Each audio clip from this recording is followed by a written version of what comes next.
On May 2, 2026, just minutes past midnight, Flight NK-1833 touched down at Dallas-Fort Worth. When the engines powered down, 34 years of aviation history ended. Spirit Airlines was dead. By sunrise, the check-in desk sat empty. 17,000 pilots, flight attendants, and ground crew were instantly out of a job. Thousands of passengers woke up to find their flights canceled, stranded in terminals across the country with no customer service line to call. Subscribe to the channel for more deep dives into the mechanical and financial structures that define the aviation industry. The fallout was severe enough that the U.S. Department of Transportation had to step in, activating 9 competing airlines to offer heavily discounted rescue fares just to get people home.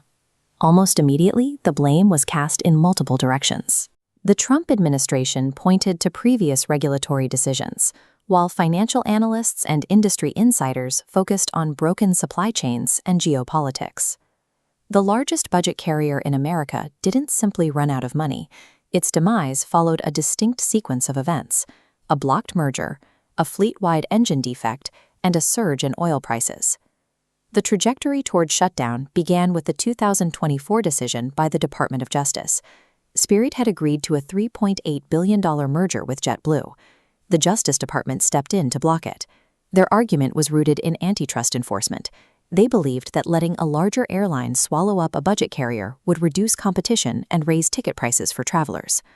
Winning that antitrust case protected the concept of independent budget travel, but it severed Spirit's only financial lifeline. The airline was already carrying heavy debt, and without JetBlue's corporate balance sheet to absorb those losses, Spirit was trapped. The financial deterioration was rapid. Spirit filed for Chapter 11 bankruptcy protection in November 2024. Less than a year later, in August 2025, they filed for Chapter 11 again. In attempting to protect consumers from a monopoly, the government kept Spirit independent. That decision placed the airline in a financial position it could not sustain.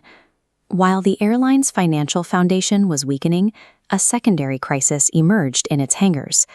Spirit relied heavily on Pratt & Whitney's geared turbofan engines, which were discovered to have severe manufacturing defects.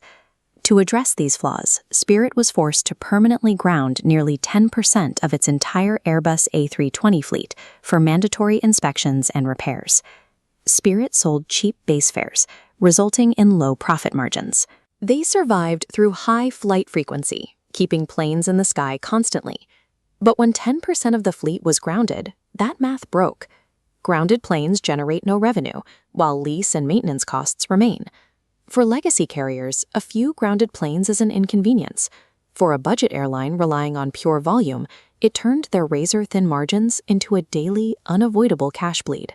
The terminal blow came from a factor Spirit's management could not have predicted or controlled.